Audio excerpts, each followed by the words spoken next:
Hey y'all. What's up, people? What's happening? We back. Yes. I'm not going to say this episode is my favorite because we haven't even started yet. Oh my God. But I'm sure that we will end it by saying this is my favorite. Yeah. A lot of nuggets. This is definitely one of my favorite topics. Yeah, this is because I think it's because we've done the healing to see both sides. So we got to live the unhealed side of this and then the healed side. And we're going to get into why we consider this old model of marriage unhealed, because it takes you pivoting your mindset and really being about like y'all doing things for each other rather than doing things to each other. Right. And you would have to go to our last episode to fully unpack what we mean by that. But I have a question for you, babe. Yeah. So how does the narrative and the well-known marriage quote of happy wife, happy life, how does that make you feel as a man, a black man? Devalued. You want me to expound? Yes, please. All right, cool. Happy wife, happy life. I've always disagreed with that because it was like, dang, so where does that leave room for the man? Yeah.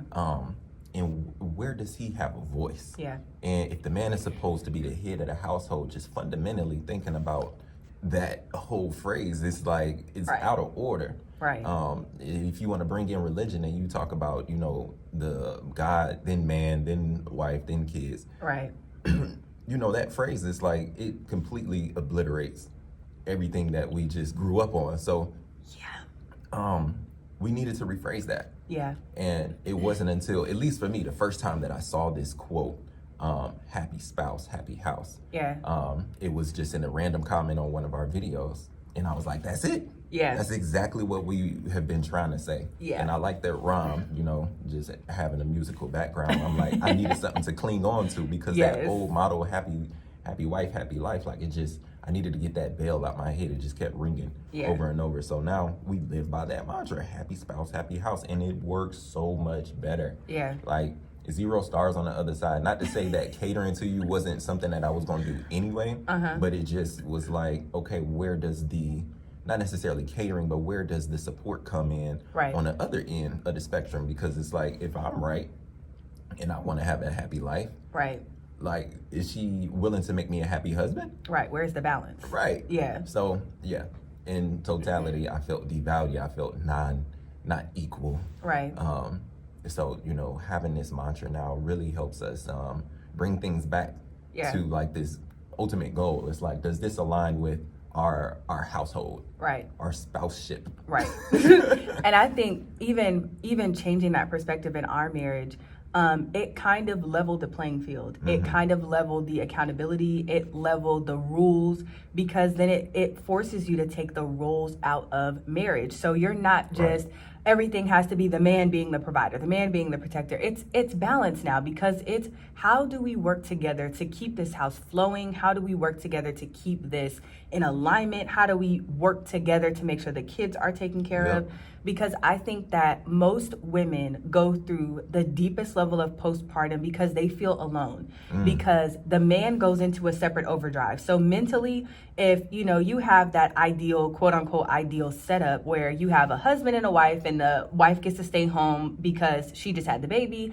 So in that scenario, the man has to go to work. Right. He has to be a provider. So he's not going to work the same now that he has a child. And the reason being is because now he has another person to protect. Right. He has another person to provide for. So he's going to work now with intention. Now he's going to work to find ways to make more with less time. So because he has to get home to his wife who's been at home all day with the baby, and he's going to have to come home and take over and get his rest. So now he's trying to go into this thing like, how can I get the most output with the least input? Right. So his mindset is already different. And then you have mom who's home and wifey who's home dealing with this baby her life just got flipped upside down because she went from being a hot girl outside and now she's inside with the baby. Like, she's inside with somebody who determines her schedule, when she's allowed to sleep, when she has to give her body for nourishment to feed the baby. So her whole identity has shifted, and that postpartum is heavy because now she is faced with providing and protecting and warring for a whole nother human being in addition to herself. Right. But because that new human being requires so much of her energy, she's giving herself to a whole nother person, then still has to deal with husband coming home and her still having to do her typical role, which is cooking. Right. So it has to be balanced, because it's like, I'm a woman and I'm taking on all this new stuff. I'm taking on a whole new life. I'm taking on a whole new identity, a whole new role, a whole new task. And when you have that responsibility, it's balancing by saying happy spouse, happy house, because now when that husband comes home, he knows that, okay, it's not a task for him to help out with the baby. Nope. It's teamwork, because you understand that this woman has been home with this child all this time. Right. You know, you don't even understand what it's like to literally carry another human being, produce this human being through birth, and then have to deal with the repercussions of that. Yeah. Like, the man gets to leave at any point. You get to escape. You don't have to be tied to this. And then you have, you know, the stay-at-home dads, but it's still just that lack of balance. And that's what causes the hardest postpartum. That's what causes couples to deal with that grit. And I think that's why so many marriages don't make it when they have the baby. Yeah. And they have all that. Because it's like, oh, you don't even understand what I'm going through. Yeah. I don't. Because I'm thinking in a different mindset, but you have to take into consideration both people's requirements. And even if the child is not the variable in the marriage, you still have to take into consideration both people's requirements, Yeah. both people's needs, both people's wants. It's not just about the woman. Yeah. It's a dual act, because just like we have to figure out how to maneuver with another variable, aka a child, the man has to figure out how he's going to provide for another mouth.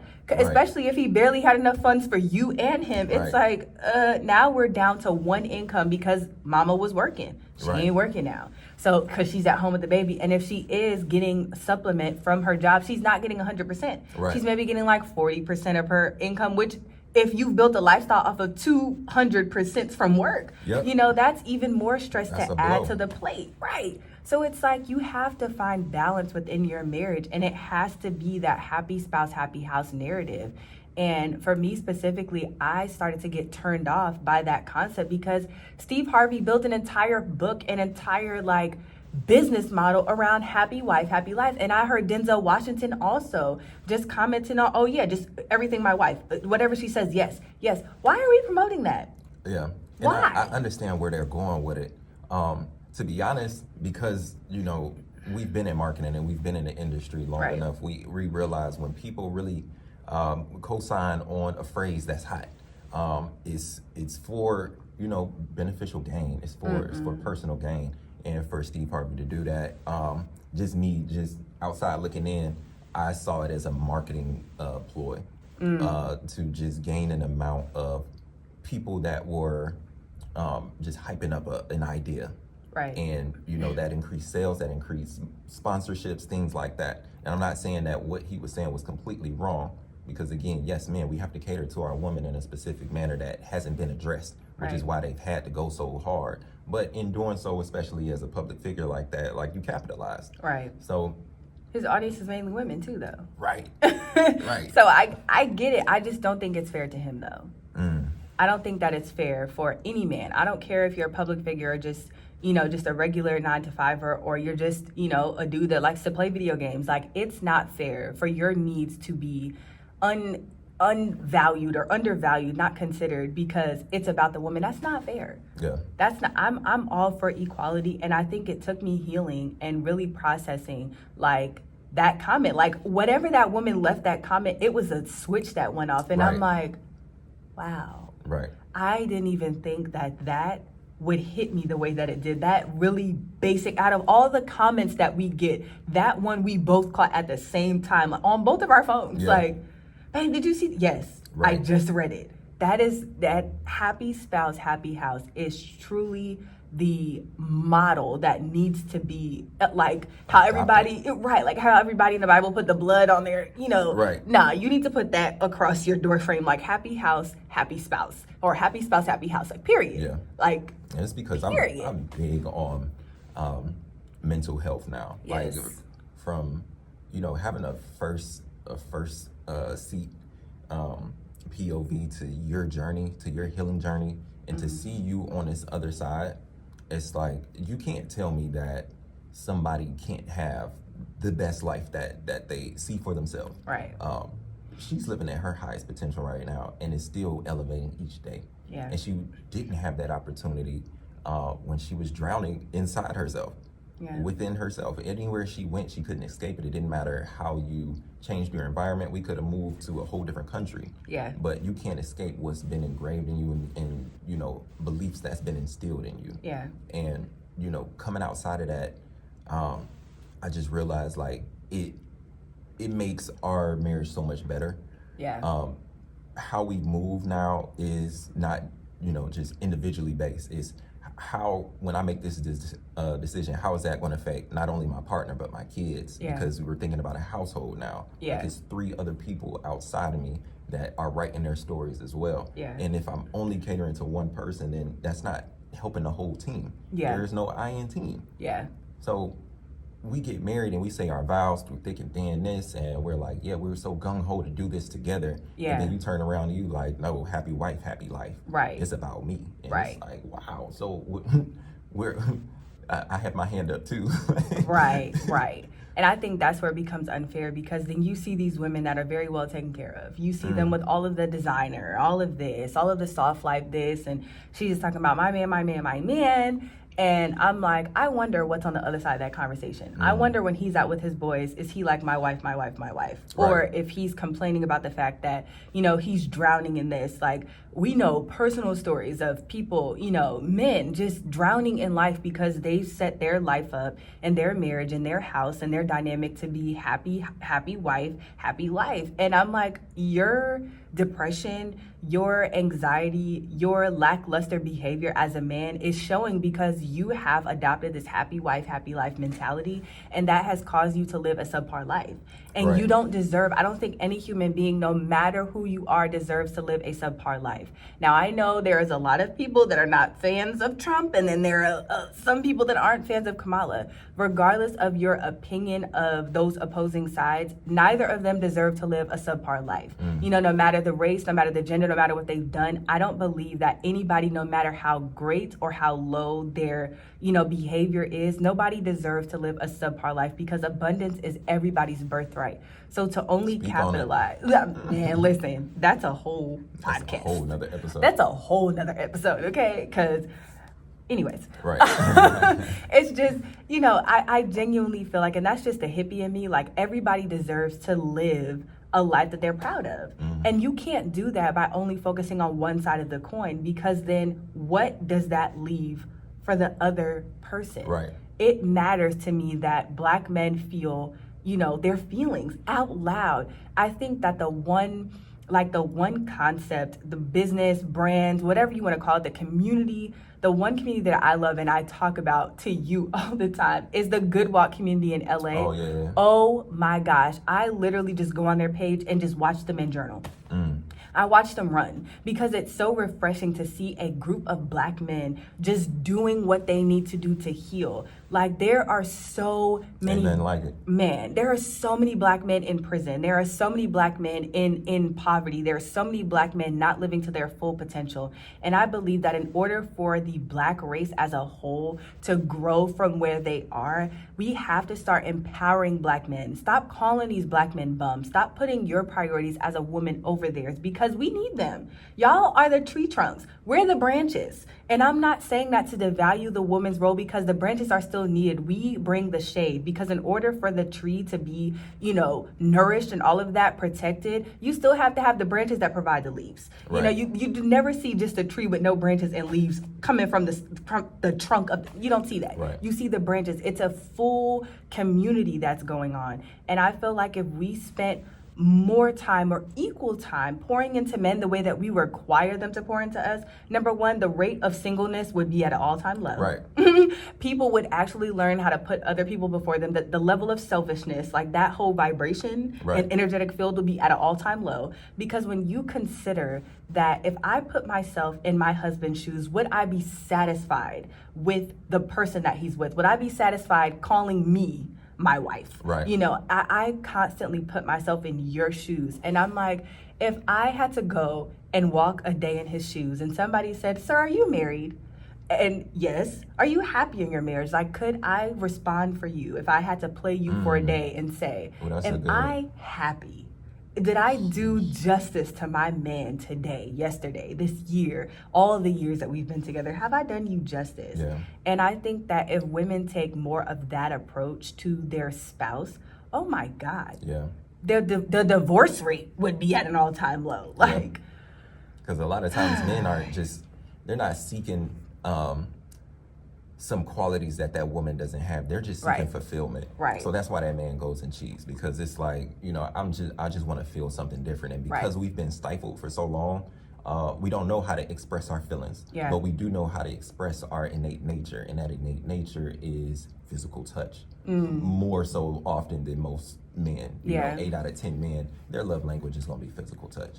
And if they're not receiving some type of fulfillment from their woman because they're always catering to her and not receiving that reciprocation, and it's like a 80-20 all the time, that gets tiring, that gets exhausting. We've already been, as a black man, we've already been indoctrinated to live up to the stereotype as being a hard man. Because you already got 3 strikes on your back as soon as you step out the door. Like, damn, we don't want to grow up with that. I just woke up. I'm like, can I wipe the crust out my eyes? And then I gotta, you know, deal with just the everyday elements of being a black man.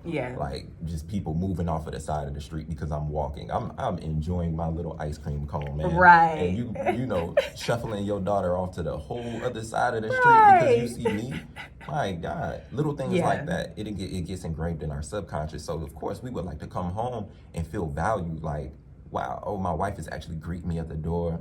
Or, you know, she's taking time to listen to me and not cutting me off. That part. Those little things, y'all don't have to do much, but just to show up and be our safe space. That is more than enough.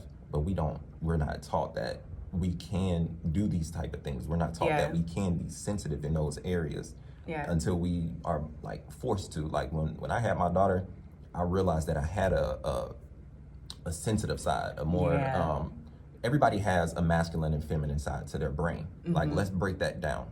All right. So when I say, you know, I'm sensitive or I'm operating within the female mindset, there are just it's not necessarily operating within the female qualities, but it's being more sensitive to a female's nature, and, you know, being a little bit more aware in that moment and present in that moment.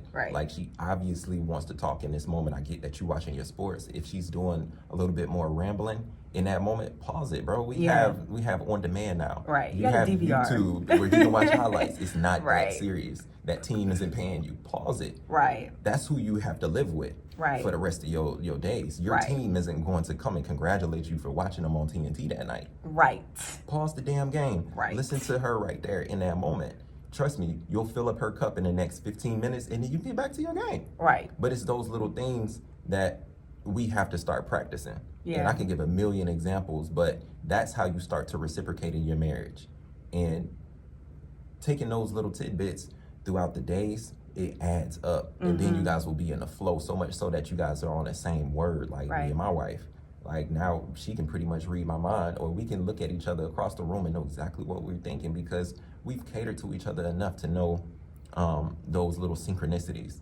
So, dang.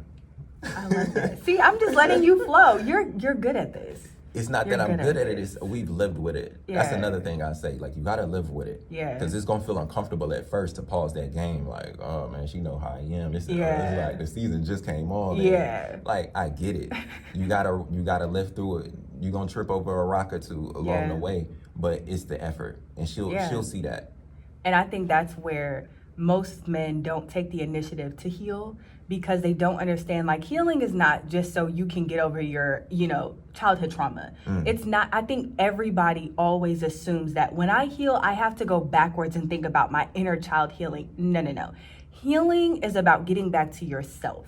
And I say that because we are born into the world. And as we go through the world, we are injected before we even leave the hospital at a day old with vaccines, with vitamins, with IVs, with all these things. We already come out the womb with things being shot up our veins, things taken out of our, we're umbilical cord being cut. Like everybody goes through the same initiation process into Earth. In order for you to get in Earth school, you got to be injected and you got to get cut from your source. Right. Okay. And when you're cut from that source, AKA that umbilical cord, now you have to perform. Right. You have to prove that you're worthy of being in this dimension as a human in this earth realm. And for some people, we realize very early on that this is ghetto, number one. And number two, I don't feel like myself. And then some of us take a little bit longer. Some people come out the womb knowing who they are and sticking to their guns no matter what. And then some of us go through that societal indoctrination period where we start adapting and embracing the environment around us. That means that we start talking like the people around us, we start thinking the way that they think, we start making their beliefs our beliefs, and we lose ourselves the more and more that we grow. And when you do that, you stop becoming and working on the mission of you. Yeah. And then it takes a traumatic event that can happen in your childhood, that can happen in your teenage years or your adult years that makes you realize, I don't like the way this feels because I'm carrying it. I don't like the residue of it. I don't like how it's causing me to lash out at people. I don't like the thoughts that circle around in my brain every day because of that trauma or that moment of me realizing like, I don't like the reality that I'm looking at. And when you heal, it's you getting back to you. If that means that you have to go back to your inner child trauma, do that. But the goal of healing is to get back to what's true to you. What do you believe? What is going to help you power your day to get you through all 12 hours so you can go to sleep and get your extra 8 hours of sleep, 6 hours of sleep, whatever. But you have to be confident and say, at the end of today, I'm proud of who I display today. Right. And a lot of people only assume that is that inner child thing. And it's like, no, you have to heal to get back to yourself. Who are you? Outside of the roles that you play as husband, outside of the role that you play as father, outside of the role that you play as mother, wife, co-worker, worker, daughter, sister, friend, what is that thing? What is that characteristics, or what are those characteristics that make you you? Yeah. At a flesh level, at a spiritual level, who are you? And so many times we just think that it's just getting back to that inner child. No, it's getting back to you. Who are you in this realm, in this marriage? Like what can I edify in you? Right. And I think that when we start to peel back the layers of healing and realize that it's not just about healing the past, it's about just getting back to us. It's constantly going inward to be the best version of ourselves. That's what makes relationships work. Because when you bring your authenticity to another person who's authentic in themselves because they've done their work, it just makes everything flow together. And then you're not in competition. Well, I have to feel validated because it's about me. Remember, happy wife, happy life. It's about me. No. You're missing something. And the reason why you have to be validated constantly in my way, happy wife, you're not making me happy, is because you're not doing your self-work. So when you have filled your own cup, you don't have to require and walk around and scream happy wife, happy life, because you know how to fulfill yourself. And it's not to say that a man can't do the same thing by instead going on the flip side and saying, well, you can say the same on a happy spouse, happy house front. Right. But when you take that approach, you go about the world saying things are happening for me, not to me. I'm in alignment with this person that I am supposed to complete this mission with. And it stops being a one-sided mission. Well, what do you want to do? Well, everything is, what do you want to do? How do you want to do this? How do you want to know? How do we want to do this? How do we want to move forward? And when you go internal, and you heal as a man and you heal as a woman and you start to tap into that other side where you recognize, you know what? I am not feeling like I am equipped enough to be in this marriage. Rather than scapegoat and divorce, rather than scapegoat and cheat, rather than scapegoat and find your little, ways to fulfill yourself by getting drowned in watching sports or getting drowned in drinking or getting drowned in only hanging out with your boys and not hanging out with your, partner. It's like, let me go inward and figure out, how can I be the best version of me? And when I'm authentically being me, this can help the other person, because hopefully if they see me and love me enough, they'll see my example and say, oh, it's time to change. And that's what you did. You got to set the temperature. Yes. And that helped me realize like, oh, this marriage isn't about me.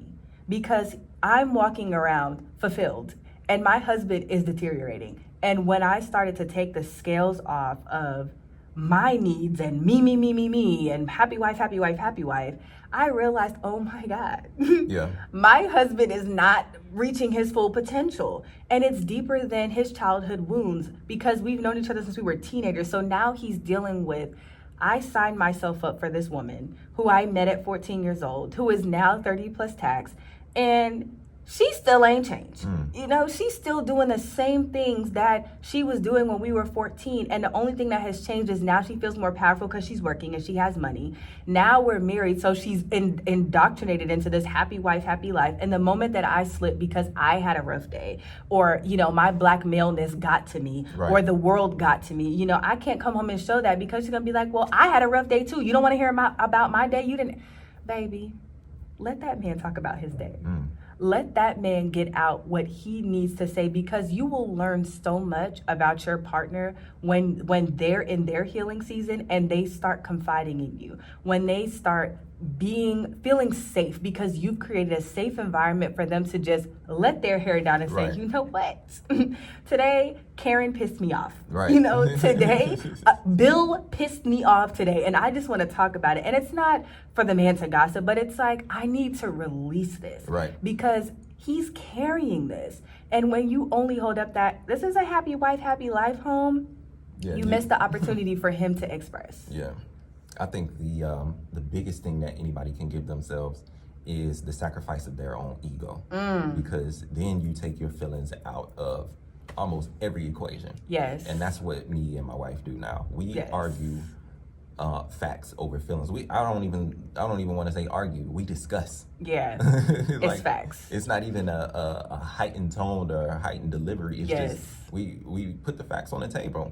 And because we're our authentic selves, we can receive each other better because we know that it's coming from a place that's genuine. You know what I mean? Like, I know myself a whole lot better than I knew myself 5 years ago. And I can say the same for her. So now anything that she brings to me is genuinely because she wants to help me either see that in a different perspective, not to say, oh, my way is better, or how I view it is the way that it needs to be viewed, but it's bringing a different perspective, and me removing feelings and looking at those facts. Now I'm able to learn something and take away from it. And that's what I'm saying. Like, my wife is my resource. It's one of the many reasons that I love her. But to have somebody in your corner that you can call your lifelong partner, that is a continuous resource, because you've sacrificed your ego and you've allowed yourself to get back to a place that's genuinely who you were when you came in this world, before you were stifled and given all of these beliefs about who you need to be and who you are to this world. How do you define you? Because if you take your job away and you take all of those labels, you're not take the husband away, take the son, take the cousin, at the bare bones, who are you as a man? What core values do you say, this is what I stand on? This is the business that I stand on for myself. And this is the definition that I'll give to anybody that asks, who are you? That's what you want to get back to. And if you can't answer that question now, that shows you that you're not healed. And even in that, but then also, what type of environment are you in that's helping you validate who you are?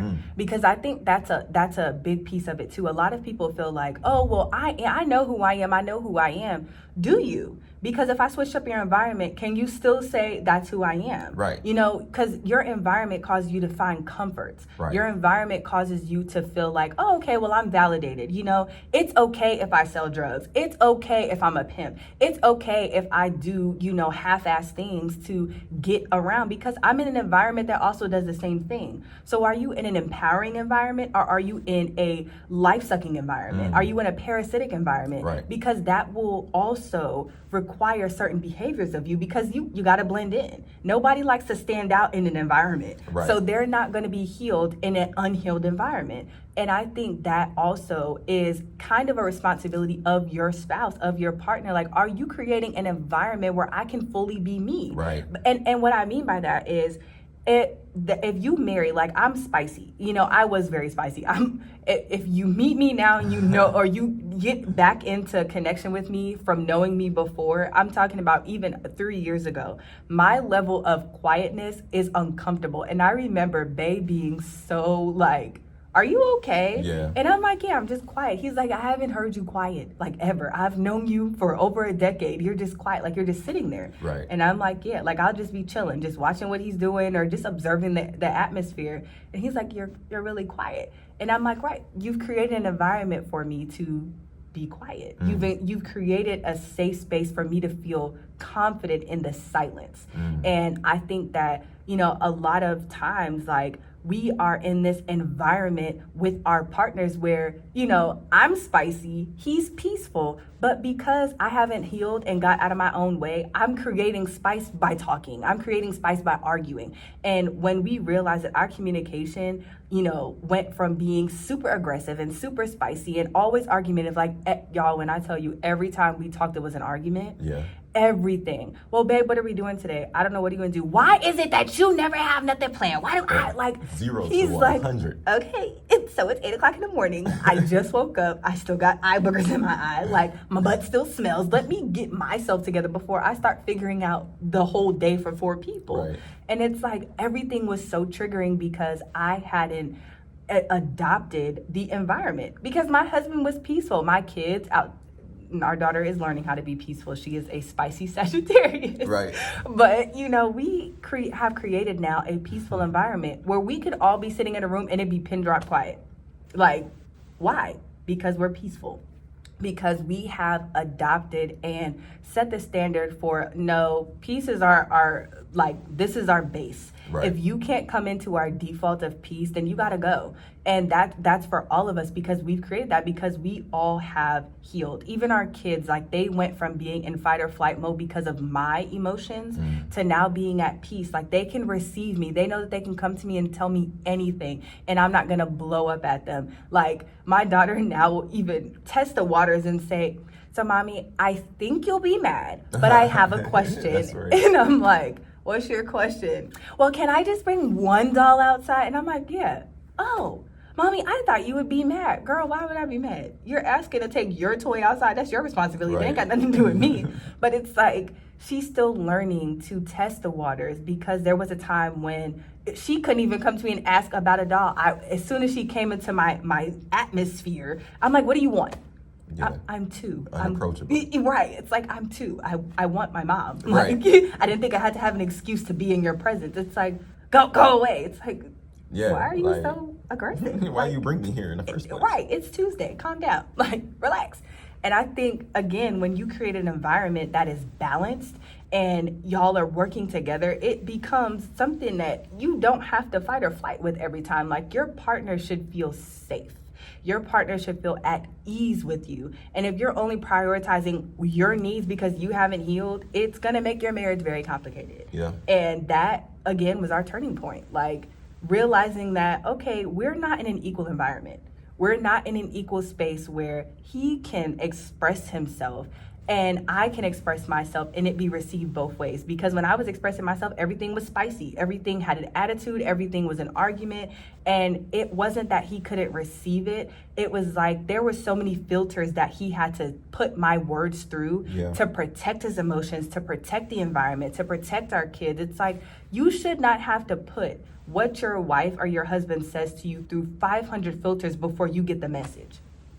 You shouldn't have to do that. And he learned how to professionally do that in record time. I have to give you your props. You learned how to do, like, filter through my BS in record time just to be able to realize, oh, she's just trying to tell me that she's hungry. Right.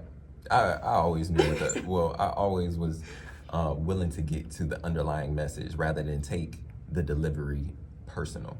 You should have taken it personally. You should have got a pillow and smacked me upside my head. There were and times. like, There were multiple times. Oh, girl, I was welling on you in my head. Ding, ding, ding. Never do that. I believe you. But no, I had enough mental toughness because I understood the environment. I understood how that was just through osmosis, just seeping through the pores. Yeah. And, you know, attaching to it is a choice and not attaching to it is a choice. Yeah. And I chose not to allow that to become me. Yeah. And it just went back to me setting that temperature. And, you know, thank God that you were able to catch on and realize, like, oh, he's finding inner peace. Let me try that for myself. Yeah, because you had reached a level of healing and I was like, It's giving, I'm finna heal and leave. And I was like, leave what? Like, we're in this together. You're not about to heal before me. So that I created a competition in my head. Okay. And I was like, no. He's not going to heal and leave me. You're not going to take your healed fine self to another woman while I'm over here fat and disgraceful. No. I'm finna heal. We finna get this together. I'm gonna become my best self because it's time now. Right. I just needed permission. Yeah. And I think that's another thing we have to start giving our partners is permission. You have permission to heal. You have permission to let your hair down. You have permission to cry. You gotta let them know because they're not gonna know until you let them know. Right. Like, is it safe here? Am I allowed to express myself? Am I allowed to share this with you? Are you going to listen to me? Are you going to hold my heart? Or are you going to stomp on it and then say sorry afterwards? Right. You know, because even though you hear me, it's like, yeah, I'm going to let you talk. And then I'm going to tell you where you're wrong. I'm going to tell you that you're a bum. I'm going to tell you that wasn't enough. It's like, no, let him get it out. And when he's completely gotten it out, facts over feelings. Yep. How did that choice affect you now? Yeah. Put it back on them. Always throw the question back on them. Like, help them process it mentally. And then it's going to come to a point where you don't have to do that anymore. Yeah. Where you don't have to keep choosing the facts over feelings route. Like, y'all are just going to be able to look across the room and be like, now, Negro, you know you shouldn't do that. Yep. You know you shouldn't eat that extra slice of pizza. Like, come on. Because now we're going to go walk tomorrow. Because you're 30 plus. Like, you can't keep doing that. Yep. So it's like you learn how to grow through your healing process as a team. But then you also know how to hold each other accountable and not take that accountability as offense, judgment, stifling. Like, no, I'm not trying to control you or any of those things. Yeah. I'm holding you accountable because I've seen the person that you are and I understand the person that you are, and I want to hold you accountable to consistently nail on the head be that person every day. Right. And if that means that, I'm going to have to remind you, no, we don't do that anymore. No, we don't think that way anymore. You got to embrace that. Right.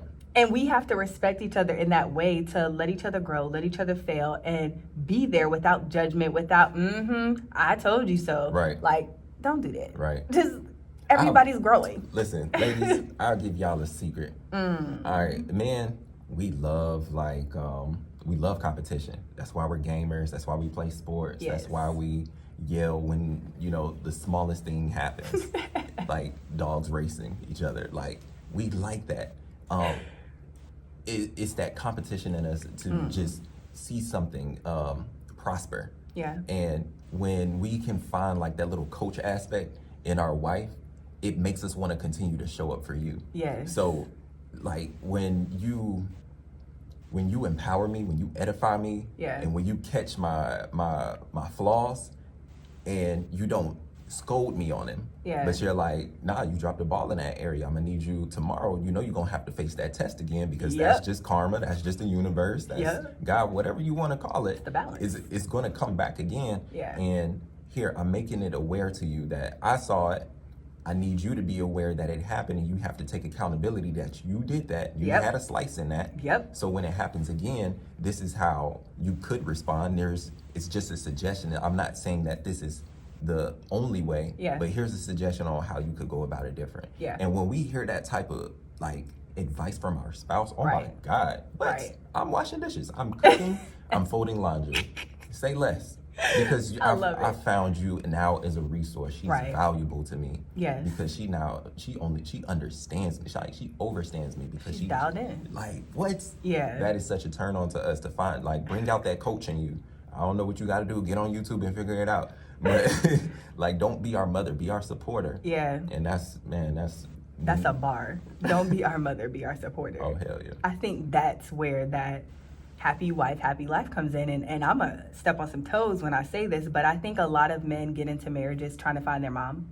Oh, and I don't even want to take this episode that way, but I think that's what the problem is. I think that men that run around and chant no shade to Denzel and Steve, but I think marketing or not, I think that when you run around and you scream happy wife, happy life, it's because you're so used to catering to mommy. And you have created a habit in catering to the needs of your mom, whether you had your dad in the house or not. You create this narrative where you have to always comply for mommy. And you take that habit and that mindset into your marriage. And now it's like, oh, another woman to cater to, another woman to serve, another woman. And I'm not saying don't cater and serve your wife. That's not what I'm saying. But you have needs. Yeah. And I want your cup to be filled before you ever pick up a cup to fill mine. And I know that that's not every woman's standard, but you are no good to me if you are not first good to yourself. Like, right. that's just human in general. I can't expect you to perform at 100% if you haven't had your Powerade this morning. Like, people say this little funny thing. It's like, don't talk to me till I have my coffee. Same for your partner. Do not talk to them until they fill their own cup. Right. Them filling their own cup could be meditation. They're filling their own cup could be journaling. They're filling their own cup could just be, you know what? I have to go take a run. I know it's 5 o'clock in the morning. I know it's this, or I have to go record. I just need a moment for me because I have to go within. And a lot of times women think, oh, a man playing a game is because he doesn't want to, he's avoiding his responsibilities. No, that's how he's balancing. That's how he's getting his equilibrium together to be able to handle everything, because he has to escape real quick. You don't know why that man chose that habit. He could be fighting demons in his head, and all of a sudden you're just sitting there believing and creating this assumption that, oh, he's escaping the fact that I asked him to take the trash out. Oh, he knows our anniversary is coming up, so he's just finding ways to pick an argument. No, he's trying to balance and silence some things in his head. So he's choosing things that don't require him to show up, that don't require him to be serious, that don't require him to give effort. They just require his mind to go on a little vacation. Right. Free your mind. Men do different things to free their mind. And I think that when we give each other grace to free our minds, legally free your minds. Yeah. And I mean legally, like not going out, oh, I gotta watch porn.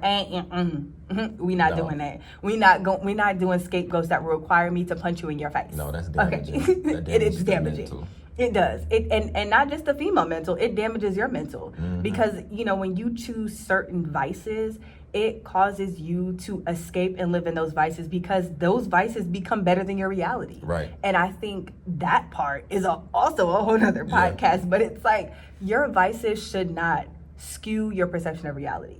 Yeah. They shouldn't. But you definitely need to find a way to fill your cup that is beneficial to your growth. Period. Period. That's just it has to be law in your marriage. You need to fill your cup first, and that is it. Because at the end of the day, I know that you love your baby. I know that's your man. I know that's your woman. I know that. This is my man, okay? My man. This is bae. This is my everything. This is my best friend, my partner, everything. But at the end of the day, when we transition, he's not going to be with me anymore. I'm not going to be with him anymore. We'll be connected spiritually, and the memories will always keep that person alive. But my point is, you're leaving this planet by yourself. Yeah. So you have to fill your cup first. You have to fulfill your own mission first before you start doing a group project. Right. And what that means is you have to figure out, what role do I play in this puzzle? Yeah. Period. And you have to fill your own cup. And you have to know that it takes you identifying your lack, identifying your strengths, identifying your weaknesses, and also identifying your triggers to be able to handle somebody else who also has that same paradigm. Right. They have those same requirements that they have to figure out about themselves. And when you know what you're bringing to the table and the things that are baggage, aka your emotions and the things that you're still healing to the table, and you equally find somebody that has, baggage and things that they're still healing, but they're also willing to say, you know what? Let's focus on your bag today, because your bag I can handle because I already passed those tests. Right. So let me help you maneuver. And then you can flip the script and say, okay, well, let me go through your bag. Oh, you got mommy issues? Baby, come here. I can help you with that. I can help you with that. Let's get this together, together. And when you adopt that happy spouse, happy house mindset, it makes it easy to go through the trenches. It makes it easy to go through the mud. It makes it easier to build.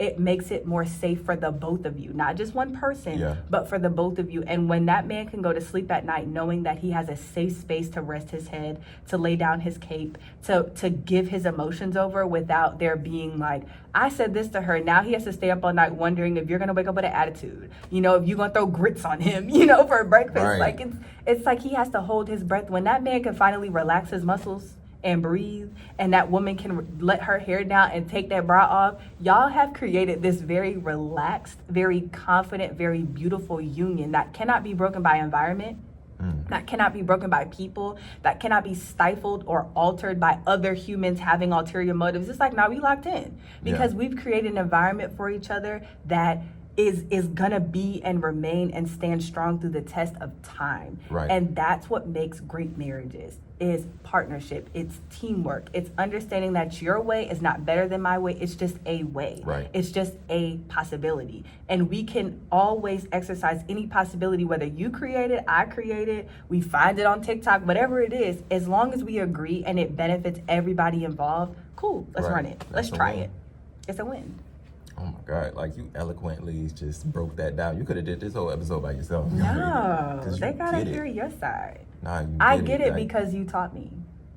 You are a great coach. Hey, man. I'm just saying, like, there are so many things that I have learned from you because I have realized that I was raised by a single mother. Mm-hmm. And not only was I raised by a single mother, but I was raised by a Black woman from New York who literally was exposed to the harshest sides of the world because you were born in Queens. Yeah. You know, you had to learn how to survive before you even learned how to take your first step. Right. And it's not to say that New York was ghetto. It's not to say that Queens is ghetto or wherever, you know, my mom found her people. It's not to say that. Like, my mom didn't grow up in no hood mentality or any of those things, but everything about New York is survival. I don't care what part of New York you're from. Survival is literally DNA deep for us. Even after we heal, like, I still deal with survival mentalities that I'm still healing because of where I'm from, my environment.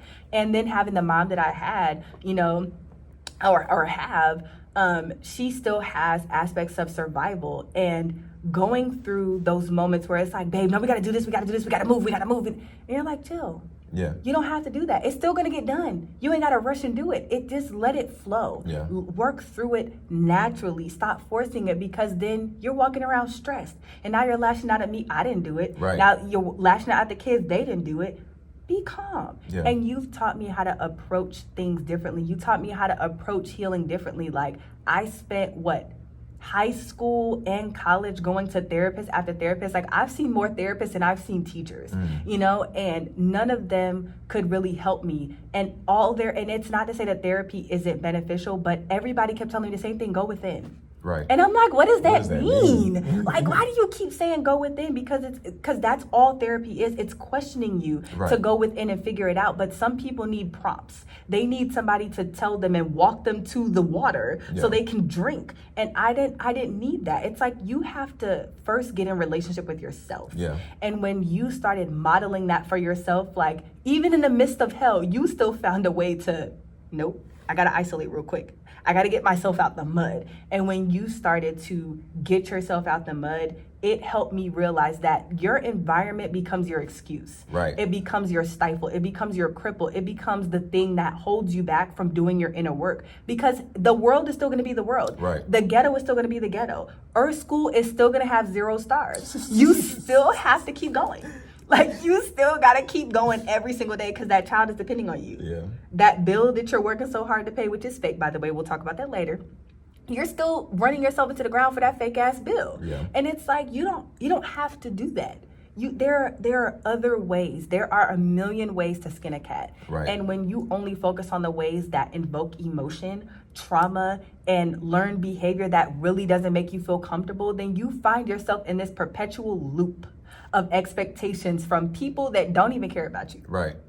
When you can be doing all of this for yourself. Correct. Like, I find gratitude within the first hour, even quicker than that. Within the first 30 minutes of my day, I force myself to be grateful. The fact that I get to wake up to you, that's number one, right? I get to wake up to somebody that's genuinely my partner or my team, knows me from head to toe, right? So that's a gift. Right? When you start looking at things as gifts, like, how many gifts did you get before you even got to the bathroom this morning? Yes. You got breath, you got your limbs. Yeah. There's some people that don't even have, like, proper working limbs. Right. Like, come on. They gotta hoist themselves into a wheelchair Just to go to the bathroom. So when you start breaking things down to the fundamental levels, it helps you to go within and find things to be grateful for, to be peaceful about. And then you get on your phone and you start scrolling. Of course, you start feeling stressed. Look at what you're starting to digest. Yeah. So, just be mindful the first few moments in the morning. I know that just is something completely different than the topic, but first few moments in the morning, program yourself to be grateful. Yeah. Especially if you have a partner. Y'all take a second and hug for like a good minute or two before y'all get to moving and getting dressed and starting your day. Yeah. And things like that over time contribute to this happy spouse, happy house, because we're detached from like the normal hustle and bustle of the world. Like, yes, we're still realistic and practical up to a degree. Yeah. But, you know, most of the stuff out here that 90% of the day you worry about does not even prosper, doesn't even come true. Right. Everything ends up working out. If you really look at some situations, it's like, oh, that actually did work out. I thought that was going to do this and that, and it didn't. Right. And you still have your family, but had you treated that situation different and you reacted and, you know, like just became all flesh, just all ego, like how that could have changed your future. Yeah. Like what you did on Monday could have affected your whole week up until Friday. Yeah. Rather than just waking up and every day just practicing gratitude, you and your partner discussing facts over feelings. Yeah. Like it changes things. It really does. And I think that, you know, that needs to be y'all's assignment, okay? So start your day off finding gratitude before you get out the bed, before you touch the phone to see what you missed on social media, before you, all of that. Find things that you can be grateful for. Your eyes are open. There's a cheat code. You started off with one. Now you got one. You're awake today. That's the biggest. And I think people take that for granted because y'all as humans, us as humans are so arrogant. We just believe every day we're going to wake up. Y'all be making plans 3 months down the line for a vacation. You are really arrogant to believe that you are going to be granted 3 months. Right. Like it's just old to you. Like, correct. It's not old to you. It is earned every day. You have to perform every day to be the best version of yourself to make it to tomorrow. It's not earned by you just, oh, well, my PTO, I planned it for 3 months. No, that's not owed to you, because how many people have passed away that had PTO already scheduled out? Like, cut it out. Wake up and be grateful for the fact that you woke up today. You know, live every day like today is the last. And it wasn't until I healed that I really embraced that concept of living every day like it is your last. Yeah. And that also helps you in your marriage. Cherish your marriage like this is the last day you're going to see your partner. I promise you that will silence so many arguments. So many. It will silence so many motives. It will silence so many disagreements. It will silence so many arrogantly driven discussions that you guys have, every me, my, narcissistic mentalities that you have in your marriage. Start with you. Yeah. Be grateful that I get to wake up to this fine man every day. I get to wake up to the receipts of me loving my husband because we have kids. Yeah. We call our kids receipts. Okay? They are receipts for the good loving that this man has given me over the years. Okay? And if he wasn't snipped and I'm anti no more kids because 2 was enough, 1 was enough. The thought of kids was enough. Like, we took it and wanted to show y'all receipts of how good the loving is. That's what kids are. They are receipts. And I know that getting to wake up every day and see the fruits of our love through our children, you know, this platform that we have, this podcast, our brand, our audience, everybody, to see 500,000 people loving the story that we tell and being inspired by the story that we tell is enough for me to give my all that day. Yeah. It's enough for me to wake up and say, you know what? I'm grateful. Right. Because me saying I'm grateful today and choosing to do the best today is inspiring somebody else to just try. Yeah. And that's enough for me. Right. And I need all of you to take that assignment and really wake up grateful and find reasons to be grateful. Whether you are a public figure, a content creator that's just waking up and happy to just be alive today, use that to fuel your day, because you don't know that there is somebody, whether you're a public figure or not, there's somebody that's looking at you that needs your joy, that needs your light. And I'm not saying live for other people, but there is someone that you just waking up today and being a light helps them. And then there are other people, you waking up and being a Grinch also, it's helping them because they're realizing, I could have let my moment of frustration this morning turn me into that this morning. Yep. You could be an example. You can either be an inspiration or an example. Yep. Choose when you wake up. Choose. You can. You can wake up and complain about the fact that, oh my God, it's raining. Or you can wake up and say, you know what? We needed that rain. Because I need lettuce. And in order for me to go to the grocery store and get some lettuce. Nah, for real. In order for me to go to the grocery store and get some lettuce, that farm needs water. Right. I don't like wasp and bees. Thank God it's raining today. You know, I ain't gotta deal with that. And it's like when you start being grateful for like the bare minimum, like the details of life, like we're so arrogant to know that, oh, we go to the grocery store and there's going to be strawberries there because it's strawberry season. Baby, if it don't rain, there ain't no strawberries. Right. You know, if we don't get the proper things that we need, if there's not enough soil, that farmer can't plant. Yeah. You know, there has to be enough resources to flow around for us to exist as humans. Right. And if y'all don't even just wake up and put that vibration out into the atmosphere, like, thank you, Earth, for spinning today. Thank you, sun, for doing your part today. Like, find little things to be grateful for, because if all these things don't work together, we can't exist. Right. We can't exist. Then you really gonna be complaining. You know, you need to be grateful for the wasp, because at some point in time, the wasp has played a role. Yeah, you're looking at me like they played a role or something. I ain't figured it out yet, so that's why I'm really grateful for the rain. But I hear you. I'm so dead. Y'all be grateful. Just be grateful. Yes, this is one of my favorite episodes. Oh, all day. Yeah. I had to throw that in there real quick. This one went on for good reason, and I hope you guys got some nuggets from this. Like, what we're telling you guys, we're not just reading off some script. We don't just open up some random book and we're like, oh, this is what we're gonna do. Yeah. We ain't even pull up Chat GPT. Y'all know what I'm trying to say. No AI. No AI for this. This is everything that we are living or lived through or will be living in. Yeah. So we're not going to tell you anything that comes from a place of dishonesty or non-authenticity. Yeah. This is all us. We live it, or we're living it, or have lived it. Yeah. This is our story. You can't make us up. You can't make us up. You can't AI this. No. This is just us. I love you. I love you, baby. I think we should start ending like that. No, because then they're going to start seeing stuff they don't need to see. We're going to start getting banned. Blocked. Yells cringe. See, we can go on and on. Right. We love y'all. Thank you. See y'all on the next episode. Peace.